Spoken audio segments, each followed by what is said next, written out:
course, to be able to guide effectively, you must be able to ask questions. There might be a university that might not be ranked really highly. Yeah. However, they might provide you the best one-to-one, that community, the sense of drive. Don't just try and then say, oh, let me just do try and error. No. Be well guided, speak to somebody, look for mentors, get the best of advice. Excellent. And of course, do not waste time. Come for the experience. It's not just about the education. It's also about the experience. Your overall experience takes you further. Yeah. Come for the experience. There is nothing like being seen. That's Absolutely. Absolutely. When an institution says, oh, we understand this is a institution, this is what we're doing to support you, that student feels seen. They feel like, okay, I've not even gone here, and this is what they're doing for me. This is TINE Africa Podcast.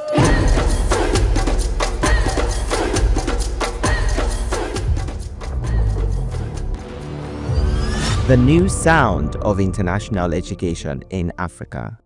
This episode is sponsored by the University of Portsmouth. Your time, your place.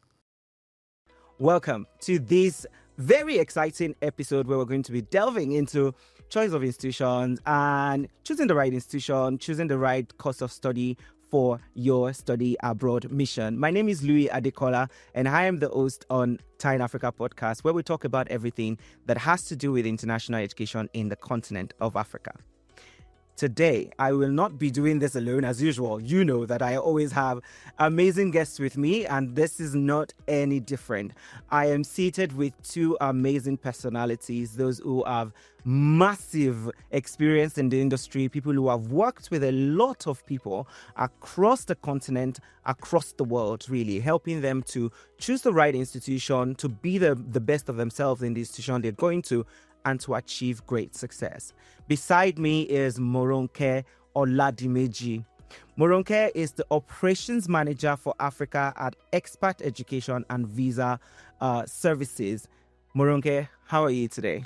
Fine, thank you, Louis. Thank you for having me here today. It's a pleasure to have you, and welcome to TINE Africa Podcast. My pleasure to be here. One other thing that I must say is Moronke is the current award-winning or award holder of the Best Counsellor of the Year female, TINE Africa Awards 2024. How does that feel, by the way? Amazing, I must say. Okay. The experience has been amazing. That moment was more like a moment of reflection for me as a person. It was humbling. Mm-hmm. It was quite humbling and very inspiring, I must say. And it also reminds me of where I started from, how long I've been around, how well I've made some mistakes, how bad I've been, and then my improvements over the years.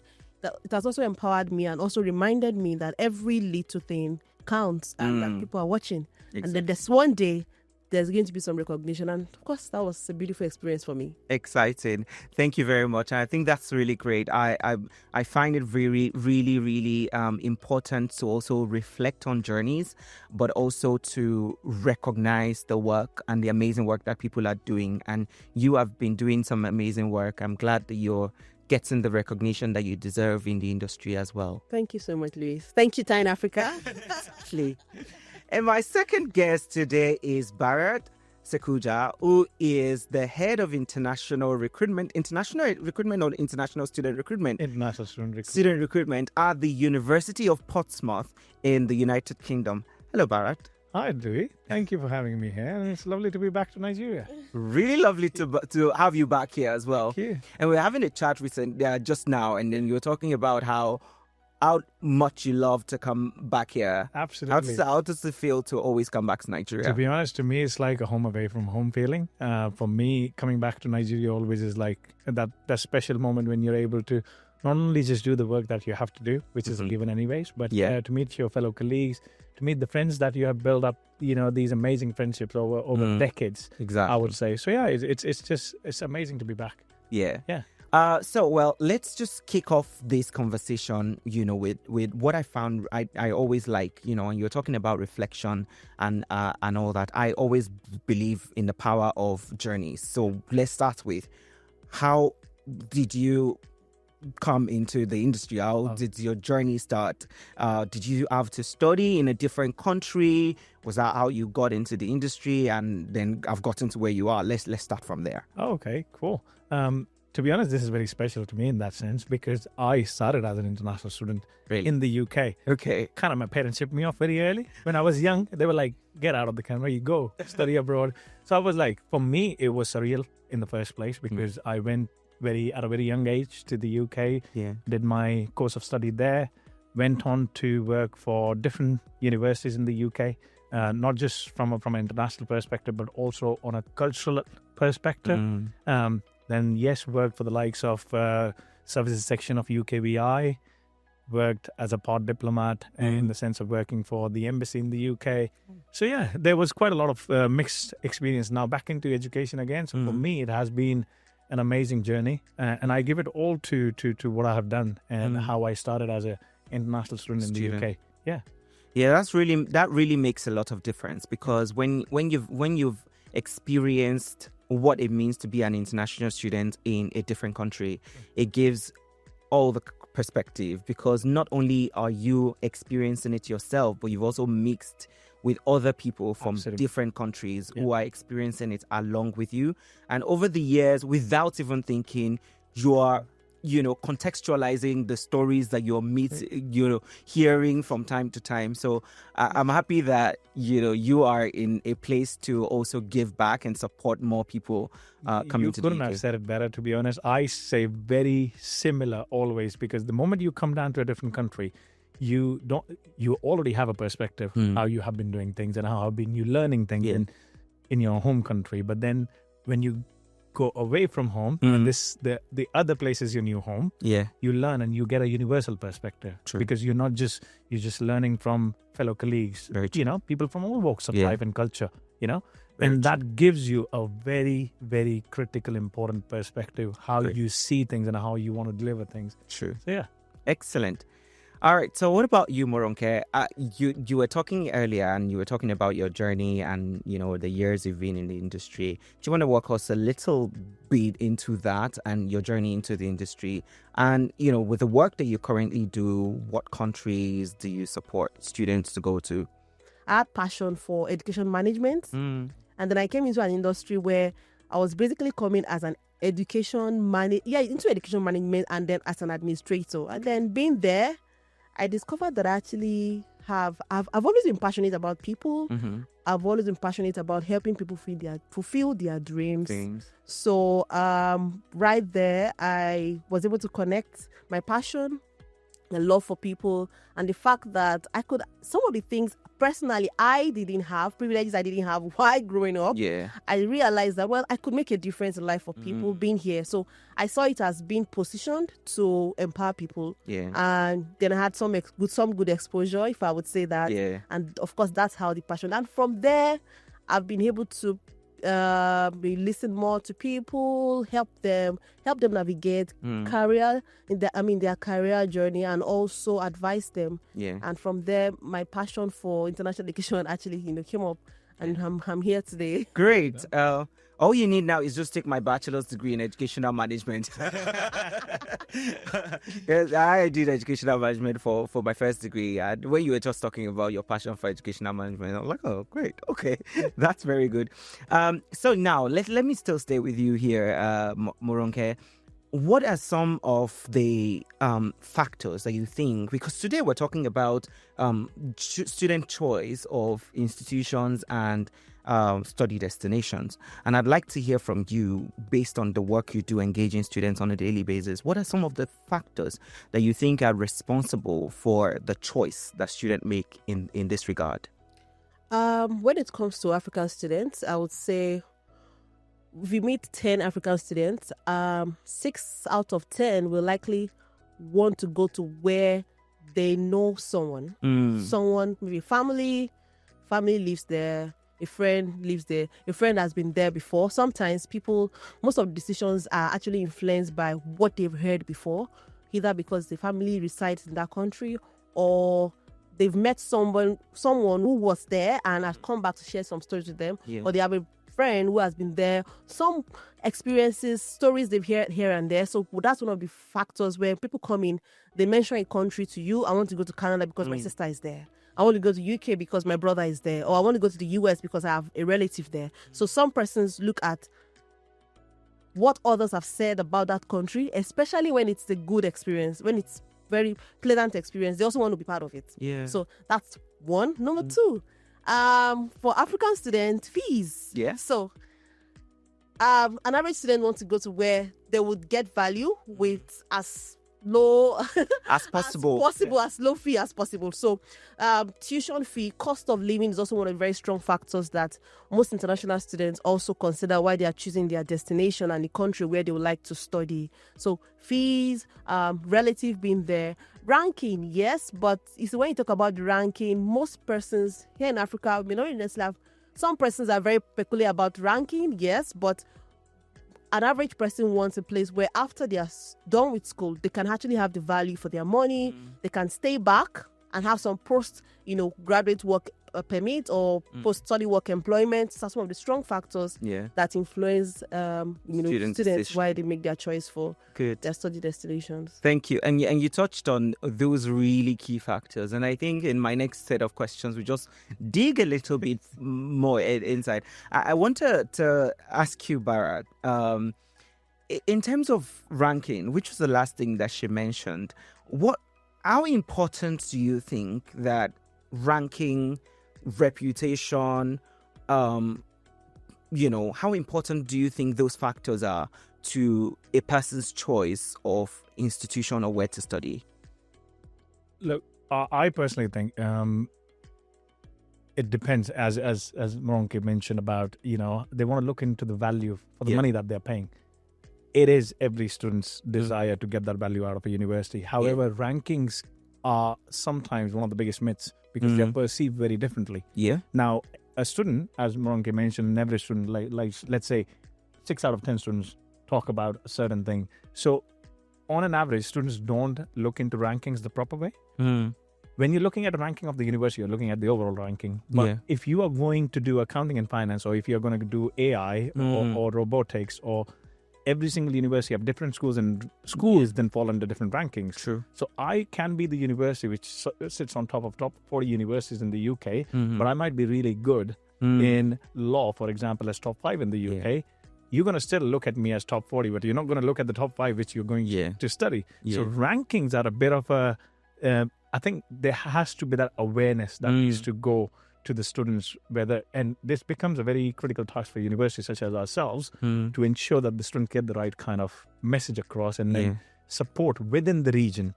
But yes, for international students, it is important where the universities rank. But then if we talk about Africa as a region, or us sitting in Nigeria right now, the ROI is the biggest thing for them. True. If they're going to spend £20,000 or £30,000 or £10,000, they want to make sure that the money that they have invested or their parents have invested back, they can get that good money, the returns, getting the right employment opportunity. Sure. So for me, if I was an international student, I would be thinking more on the grounds of, do I get the full package? Do I get my university at a place where the ranking is not bad? We are not the, not at the bottom, but not at the top. Because it also comes with so if somebody wants to go to Oxford, you have to pay the Oxford money. Yeah.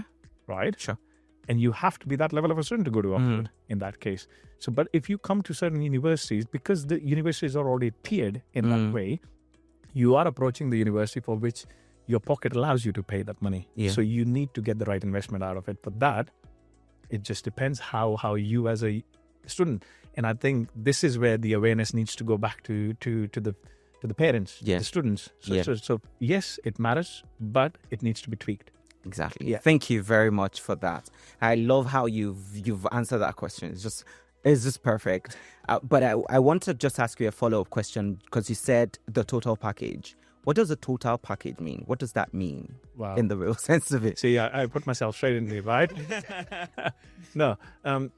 See, let me put my international student hat on in that case. Yes. Right? Let's go at a place where I say my parents are going to invest £15,000. Let's say an average UK university fee, yeah? And if I want to pay £15,000, where is my university ranked? Okay, my university is the top 40. Great. Okay, that's the kind of outcome that I was getting. However, I'm going to do, so I did international business and management, right? At that time, my university was ranked amongst the top 40, in that case, the school. Great. Okay. What am I going to get out of it? Are there any placement opportunities? Yes, there are placement opportunities. Basically, that allows you to earn while you learn, in that case. And then, how much do you have the connection with industry? How is the academia, linking to the industry? Yeah. Are your courses employable courses? Have you created those kind of courses which link into industry?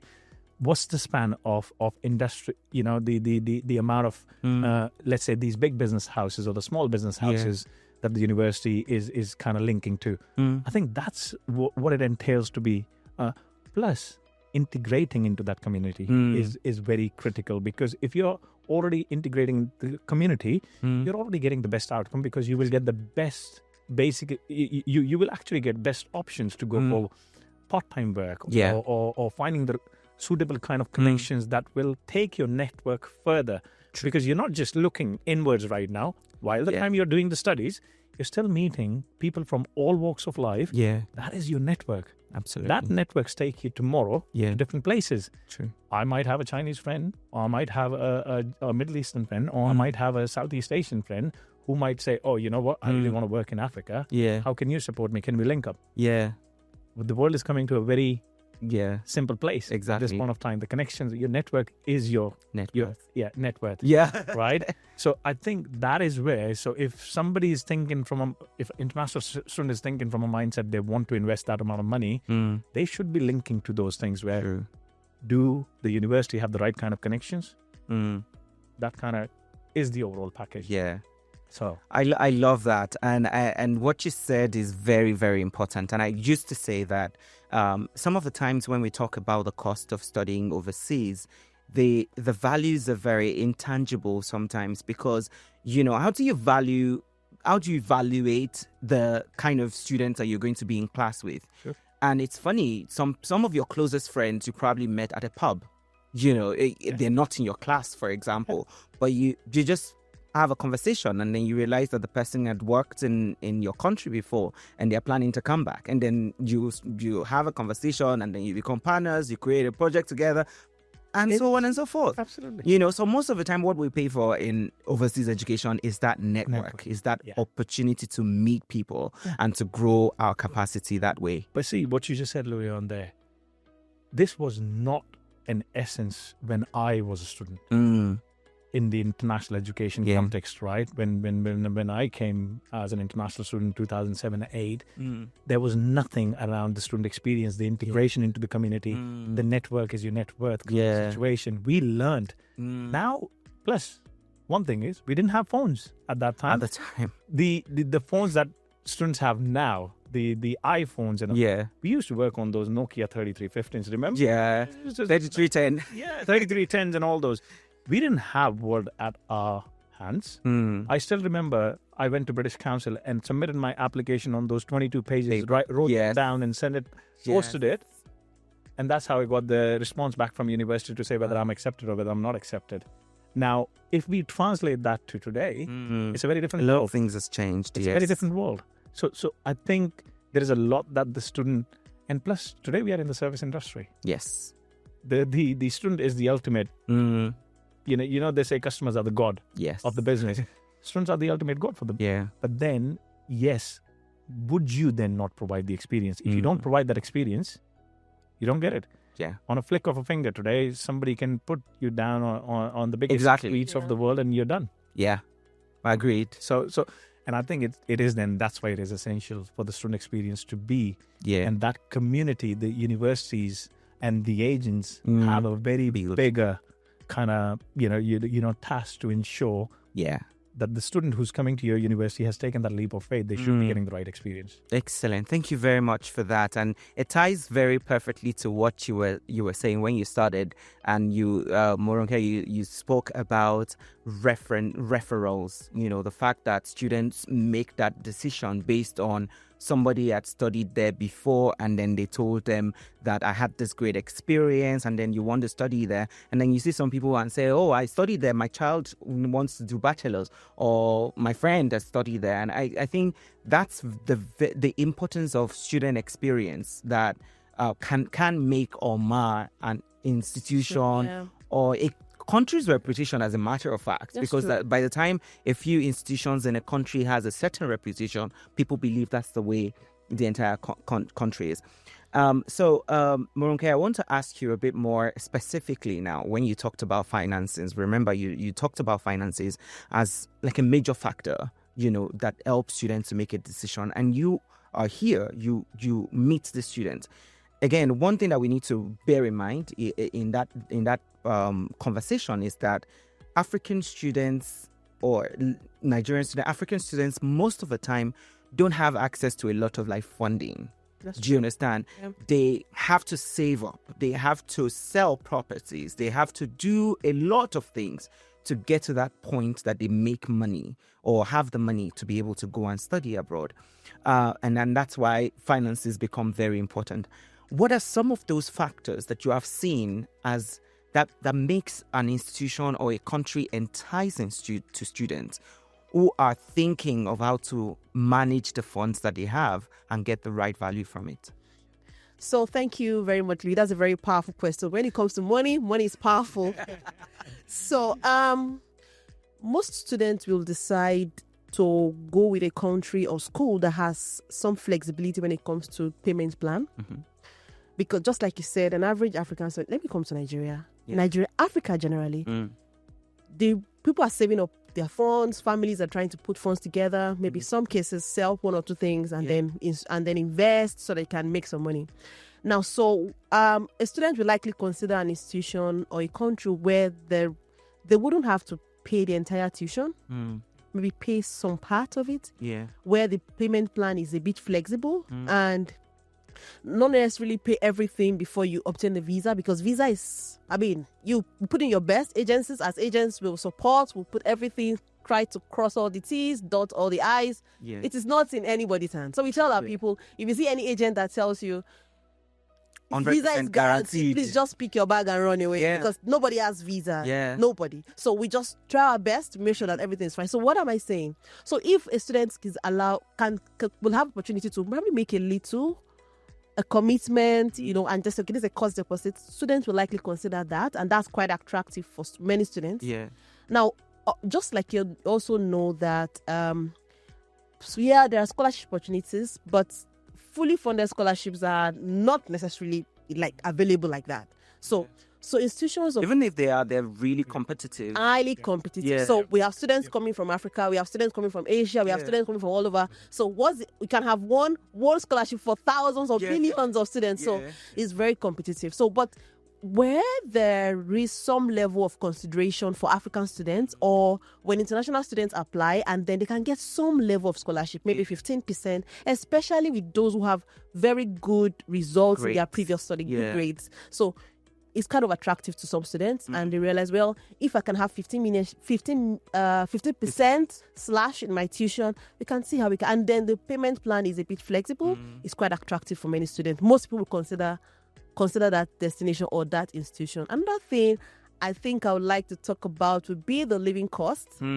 So, international students most people will consider, so how much am I going to spend on accommodation? How much am I going to spend on feeding? How much am I going to spend, transporting myself? Some countries have, very, very, very minimal cost for transportation.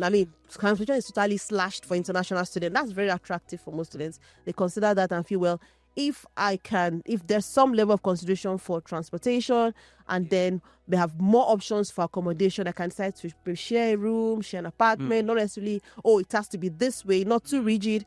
It's very attractive. And most people, if you ask me, if I'm counseling my students, I'll tell you, why don't you consider this option? So, as I said, scholarship opportunities and a very flexible payment plan. When an institution or a country, let me say institution now, if they're very rigid when it comes to, payment, that's this way, you have to pay everything. most people get discouraged, and they probably will consider, well, why don't I consider where if I make a deposit of maybe $2,000 or $2,500, or even if it's $7,000, as the case may be, compared to the entire tuition. Yeah. Some persons will likely so people will consider that. That's Excellent. it. Yeah. Thank you for sharing that. And I think you're very right, because given the context, I mean, people don't, even if they have the money, they would sometimes, want to turn it over. And it's a very good business sense anyway. People sometimes want to turn the money over, make some profit from or interest or whatever, and then it can do some more, rather than pushing all the money in. So flexibility goes a long way.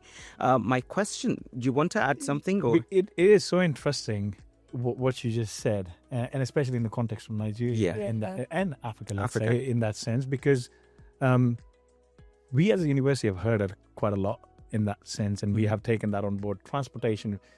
All our students have got free transportation within the city. So they don't pay a single penny. Oh, wow. All they have to do is show their card. Yeah. And the university bus goes around the entire city, picks students up and brings them to the university. Amazing. Flexible payments, yes. If that's what the region requires to support from a university's perspective, because that's what the region requires you to do. Yeah. The region is already telling you this is what we need. Can you provide us the necessary support? We as a university then should look into it, and that's what we did too. Yeah. We provided the flexible payment plans because that's what we as a university think this is the right way to support the community. Yeah. And it is not a small place. It makes a lot of sense to the students as well, where the university is not really demanding for everything. It shows, well, in some institutions, well, I may not mention the names, but some schools will specifically give a scholarship or reduction to students from a particular, let me say Nigeria. Yeah. It's like if you're coming from Nigeria, we understand that the exchange rate in your country is really terrible. I mean, I have one or two schools like that. They will say, okay, well, we understand what's happening right now in Nigeria. So, and then making payments can also be very difficult or so. So why don't you just show that you're committed, show that, well, you have interest. With initial deposit. Yes, and just initial deposit. And the good thing is, and the other thing is, there is nothing like being seen. Yeah. When a student feels seen by an institution, they fall in love. Yeah. Do you understand? That's when an institution says, oh, we understand this is the institution, this is what we're doing to support you. That student feels seen. They feel like, okay, I've not even gone here, and this is what they're doing for me. Yeah. They will stick with you. Absolutely. All right. I'm going to move on quickly because I want us to speak about some other factors that I think might be very important. And Bharat, I was going to ask you, to what extent do you think students should consider things like career opportunities, placement, all of those things when considering choosing an institution to study? Okay, I'm going to flip this back a tiny bit in that sense and give a bit of a perspective. Yes, please. So we have spoken previously about, the matter of choice, the amount of choices that the student have, the US, the Canadas. So let's say, even with this, why should a student come to UK in the first place? Why UK? Why not US? Why not, as you mentioned too? For me, it's a very simple answer. Why not UK? You don't have to choose from thousands of universities because you've got thousands of universities in Canada, in US. You've only got, on finger, you've only got around 140 odd universities in the UK. So the decision part in that case from 1,000 to 100 is it's very better in that sense. And then, all of them work on a very similar trajectory. The teaching can be different, but they have to work on a very similar trajectory within the industry. Absolutely. So I think from that place, the employment opportunity for any student is the ROI that they're going to get. Now, I can say that I can give a personal example from the university that I work for. We put a lot of emphasis on employment opportunity. Reason because what do you want? If you're saying you are matching industry and academia together, what are you providing the student? Are you providing the skills so that when they go to the place of work, they can actually, those softwares don't become alien concepts. They have already done that within the practical environment that the university has offered them. And then you add a placement attached to it. And that's where it becomes, again, that round circle. So they get the best advantage out of the degree that they have earned from the university or that they have gained from the university. The reason for that was we brought in connected degrees at University of Portsmouth. This allows the student the opportunity to have that freedom rather than to do their placement year after the second year, or you do it after the third year. Now, the fact is, if you do after the third year, imagine an employer putting that much effort in you for 1 year. Why would they not want to keep you? Your employment already becomes higher in that sense. Exactly. So see, what you've just mentioned, it is important because international students do spend quite a lot of money. It is a lot. What people don't consider also, a lot of, as in I'm not talking about people in the industry. People in the industry understand it's the outside that does not understand it. It's not just the fee.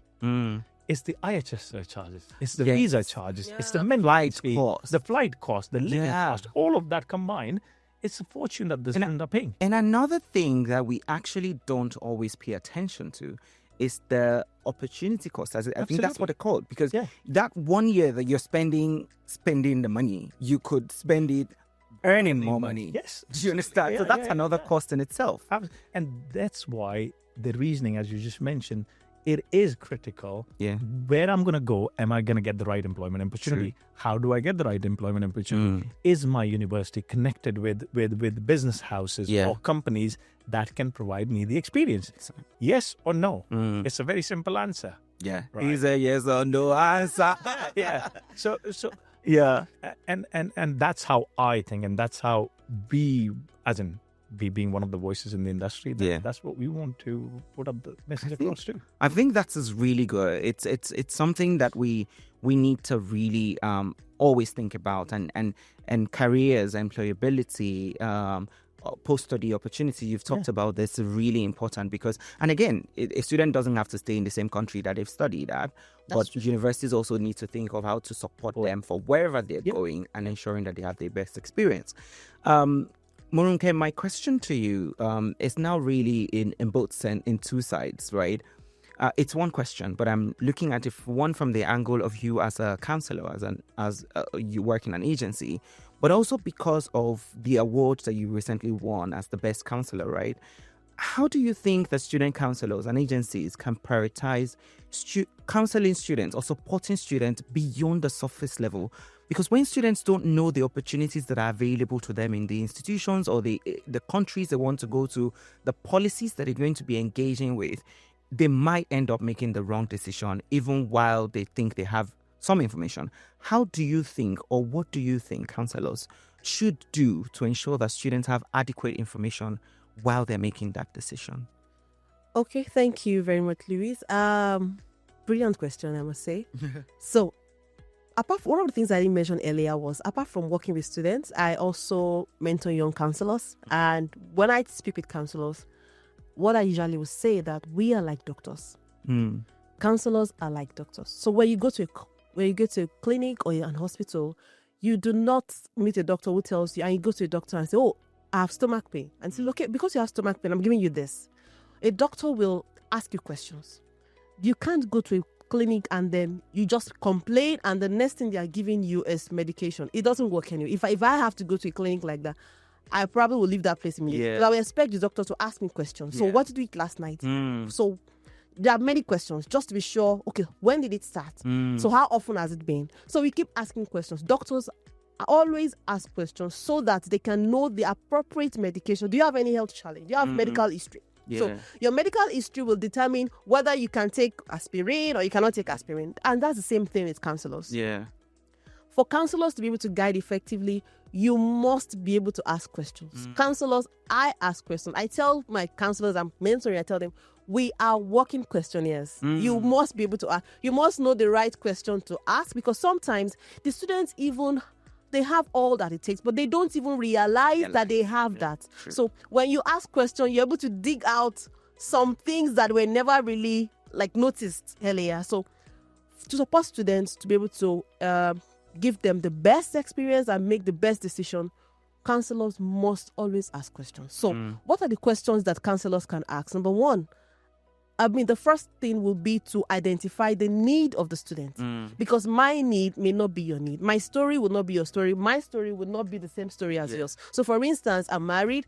I have another young lady who is not married. I've applied for visa before and then I was rejected. Somebody didn't have. So number one, history of that student is very, very important to be able to know what to, recommend for that student, and then the course. So apart from the history, identifying who the person is, where the person is coming from, now what is the need of this particular student? When you understand the career need of a student, and the need of this student is to go abroad, study, and come back. This person is looking for where, he or she can study and then stay back. That would also help to know where to recommend and which school to recommend for that institution. So I've talked about history of the student, I've talked about identifying the student, and also what's the future that this student is looking at. Apart from that, what is the financial capacity of this student? So a student is saying, I want a highly ranking school, and then you're asking question, the student is talking about, so we're planning to sell my father's land and all that. You already know that, well, you can't recommend some institutions to this kind of student. So when we ask questions, that's when you can get to know this. So thank you. That's it. Thank you very much. And that was very, very robust. I really appreciate that. Just moving on straight now, Bharat, I want to ask you, you were an international student and you've been in this industry. You've worked in what's it called? Ambassador, you were in an embassy? Yes. Yeah, okay. Yes. And now you're in international education. Yeah. What are some of the myths that surround students' decision? There are some things that we've heard, students have heard, and then they base their decision on that. Do you have some myths that you think might have misled people or that can mislead people? Again, the reason why we're asking this question is so that students can know how to navigate such things. I think it's always one of the biggest myths, as we discussed earlier, was the ranking parts. It's like not understanding how rankings work. Like you think in league table is the only one that has got the ranking, or the university, guardian guides have only got the rankings. No, it's not. If you are a student and you really want to, I think the decision should not be based upon, as in, this might contradict to what you said before. It should not be the case, as you mentioned, or because my uncle's son is there, or my brother is down that side, or my sister went down there, or my best friend is going down that side. That's decisions from a student should not be, and that's what we had heard. It shouldn't be solely. Yes, it shouldn't be solely on that part, because you are thinking of, it would be easier. The universities these days and the counselors, the channel partners, the agents do provide that level of support, so that they already start you with the level of integration from here, going down to the new country, so your transition becomes easier. Now the biggest myths have been rankings, or the sole decision being made on somebody saying to you, you should do this, or listening to, you know what, and the family that I came from, they tell you over there, this is what you should do, right? Not that so I might want to do theater. Oh, no. Nobody has done theater in our family. Why would you be doing it? Why don't you go and do business management? Oh, excuse me, but so my desire was nothing what I wanted to achieve out of it. So I think those are certain things, because I've heard students saying, because my parents told me to do this, that's why I'm doing it. So it's kind of it's really, really being able to find the balance between your personal interests, absolutely, and external influences. Because and I'll give an example of how I book accommodation. Like if I'm traveling to a place, I read reviews. If I'm going to a restaurant, I read reviews. One thing is I prepare my mind that I'm going to actually see some negatives, because everybody cannot have the same taste level. Everybody cannot have the same experience all the time. Absolutely. But once I see some things and it's like fans' favorites, or there are some really good reviews, I go for that. And that really is very relevant in the conversation around study abroad. Absolutely. There would always be reviews. There would be people that have gone there. If someone has studied a course that you want to study, and that person said, this is the best place to study it, it can really influence your decision. But there are some times that someone said, that institution is great. But back to what you said about ranking, it might not be great for your course, or for your person, or for your background, So it varies, and you're absolutely right, because there might be a university that might not be ranked really highly. However, they might provide you the best one-to-one, you know, that community, the Yes. sense of drive, Yeah. the education, the imparting of the education, the class integration. They might be, because they don't have to deal with that many students in numbers, right? They might have a very kind of small profile of students who are there. They can provide them with the best service, and that service then integrates out to get the best out of the industry in that case. Let me ask you this question, and this question is very important, because we can't talk about study destinations without talking about differences, like the fact that you're moving to a different country, right? How do you think international students, I'm saying international students generally, and of course Africans in the center of that conversation, how do you think that international students should best or can best navigate racial differences, challenges with racism, challenges with integrating into the community?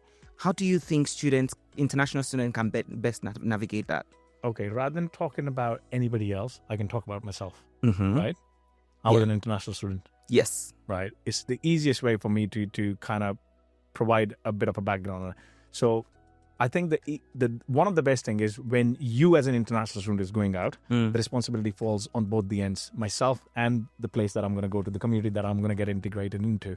I think you do need that open mind when you're going down there. Yeah. You don't have to just stick to your own people from your community. You Yeah. have to go out and explore too. So if you have 30 students in your class, you should not be just sitting with your own community. You should be integrating with other colleagues. However, at the same time, it is the responsibility of the university, which now universities take it very on board. When an international student is coming in, they put down these orientations, they put down these freshers week, they put down these fests. This is all about integrating them into the community. Now, if you as a student do not want to take that opportunity, you will feel discouraged in the fact that, oh my God, I'm the only person of race here who's not doing this, but rest everybody's doing. But that also falls with you. Yes, the race side happens. It has got many layers. It has got many names. It has got, it can be hidden and cannot be hidden sometimes. But the responsibility is on both the ways in that sense. So for students, I personally would say as a student, I just went in and I pretty much spoke with everyone and anyone. And I learned from anyone and anyone, because that's what I wanted to do, because I wanted to gain the understanding of the community that I'm going to be. I need to be a part of that community, because I have left my community back home. I am not a part of that community. I'm a part of this new community where I need to be the person that they think is the normal norm in there. So what's the norm in there is what I need to reflect myself best into, rather than me thinking, oh, back home, this is what I used to do, but I can't do this. No, you can't, because you're in a different country altogether. Yeah. And this Absolutely. and how you also perceive what racism can be is also another thing. I can think in all the world, if I'm not getting something, it might be because of who I am. No. Is the reflection comes on me first. Have I done the right thing? Have I done the right part to that community where I have been? Yeah. And especially, see, universities are the best place because they are the academy hub. There is nothing that surrounds it. Yeah. The best part to integrate is university, because you're already integrating yourself into this amazing, vibrant culture. Right? Exactly. The moment you are there, you automatically understand how the city works and how the country works in that Absolutely. way, right? Absolutely. I'm just going to pick it from what he said. Yeah, before you pick it, let me just try to give you one other side to look at it as you're picking it, right? I want you to also respond based on the fact that you work with students at the point of them making the decision to go. So this is now us taking a few steps back from where Bharat has just spoken.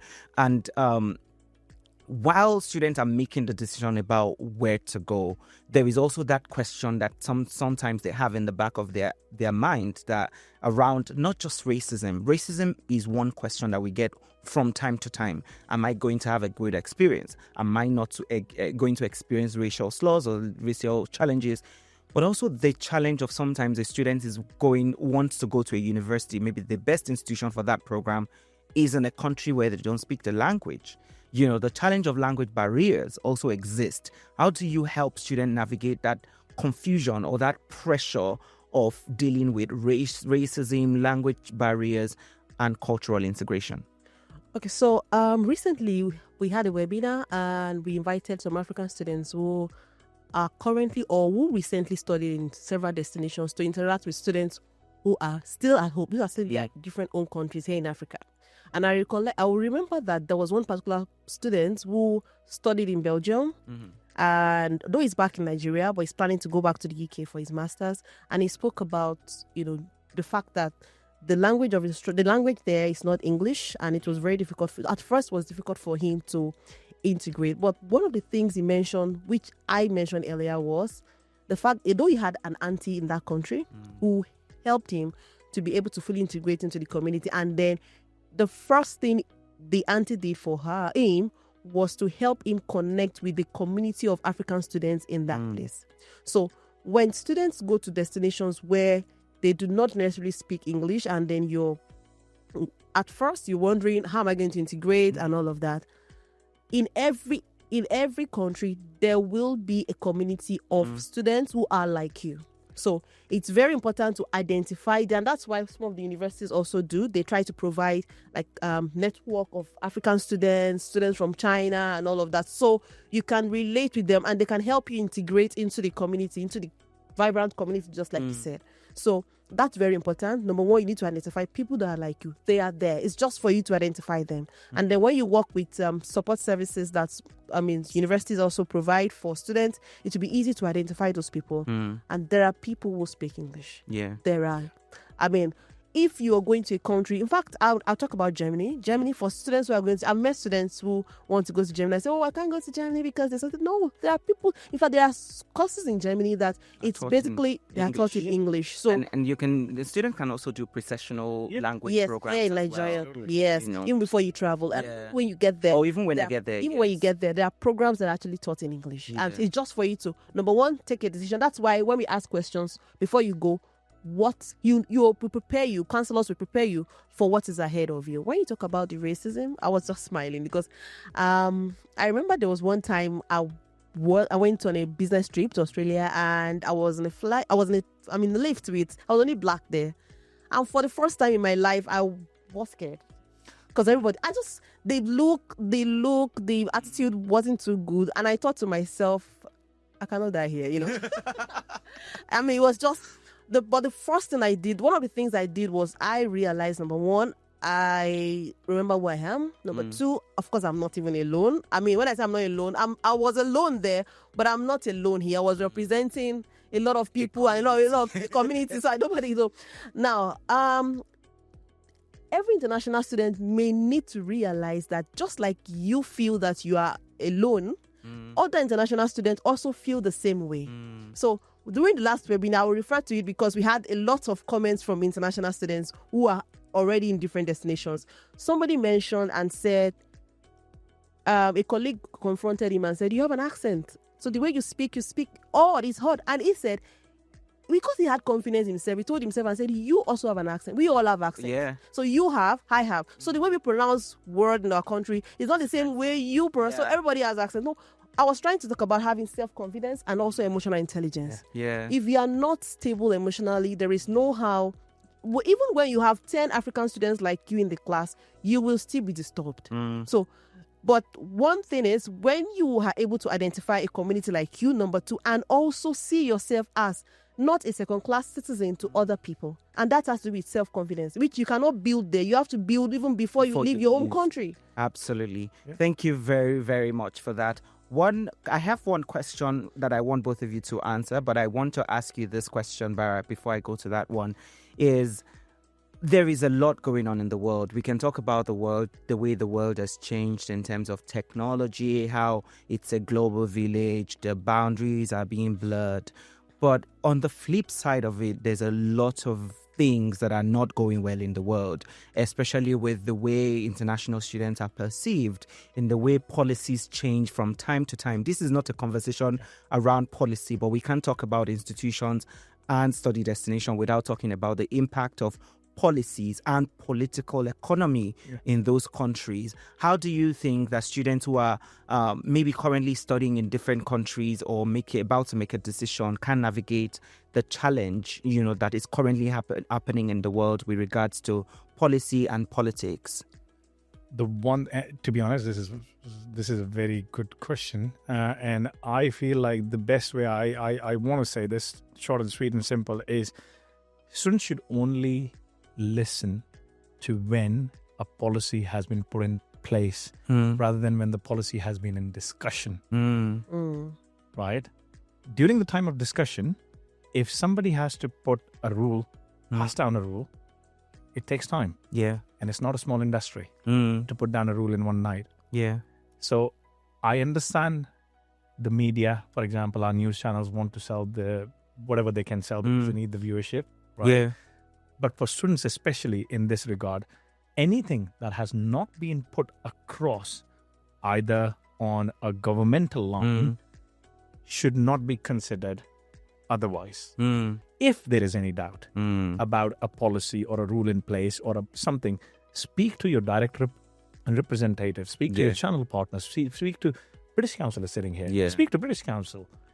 They will provide you the right set of direction, but don't believe in, yes, we have, somebody sending a snap out or somebody sending an Instagram story out and it's just, and a WhatsApp message out and it just spirals out. No, you have. So when you need information, to verify the sources, verify the information. So if you're going to get your own results, do you check that on Instagram? No, you don't check it on Instagram. You go on your college, university website. Absolutely. Verify the source. Verifying the source is the most important thing. And if you are applying to a university where you have got a doubt about, you can directly liaise with the university. You don't even have to worry about anything these days. Universities have got chatbots available. Universities have got physical people sitting in place to be answering those questions. Okay. So what you said, Louis, verifying that source is the most critical thing in this process. Thank you very much. Final question in 10 seconds or 15 seconds. One word to advise, because we're going into a new round of student speaking courses, institution, and a new round of recruitment cycle. If there is a student that is listening to or watching this episode right now, what is that one advice that you will give? A lot of advice has come out in this episode, but one advice that you will give a student in 10 seconds. Tell them right now. I'll start with you, Moronke. So ladies first, and then we'll take you, and that's all. Ask questions. Do not just do trial and error, because by the time you pile up visa rejections, it spoils everything. So don't just try and then say, let me just do trial and error. No. Be well guided, speak to somebody, look for mentors, get the best of advice. Excellent. And of course, do not waste time. Thank you. Call my name. Do not waste time. Like you're getting to do your PhD. How wish you? Yeah, I'm going to make it short. Come for the experience. It's not just about the education. It's also about the experience. Your overall experience takes you further. Yeah. Come for the experience. Thank you very much, Bharat and Moronke, for this very exciting and explosive episode, actually. I've really, really, really enjoyed this chat, and I hope that you have as well. Thank you very much. All right, so there you have it. And that was the conversation that I've had with Bharat Sakhuja, who is the head of international student recruitment at the University of Portsmouth, UK, as well as Moronke Oladimeji, who is our current TINE Africa Awards winner for 2024, Best Counsellor Female. And she's also the Operations Manager for Africa at Expert Education and Visa Services. And we've just talked a lot around choosing the right institution and study destinations for your overseas studies. And we've talked a lot about many things, finding yourself, doing the right decision, asking questions, being intentional about the things you're doing, keeping an open mind, as you're making this decision, as well as other things that we've talked about in this episode. And this has really been great. I hope you have enjoyed this episode as we have. If you have, please definitely give us a like, give us a comment. Would like to hear from you. Would like to hear your thoughts about these episodes and other episodes of TINE Africa podcast. Write in the comment or send an email to podcast@tineafrica.com, but also subscribe and invite people to subscribe by sharing this episode and other episode of TINE Africa podcast to them. Till next time, when I shall be back again, my name is Louis Adekola. I'm the host of TINE Africa podcast, the new sound of international education in the continent of Africa. Thank you and goodbye.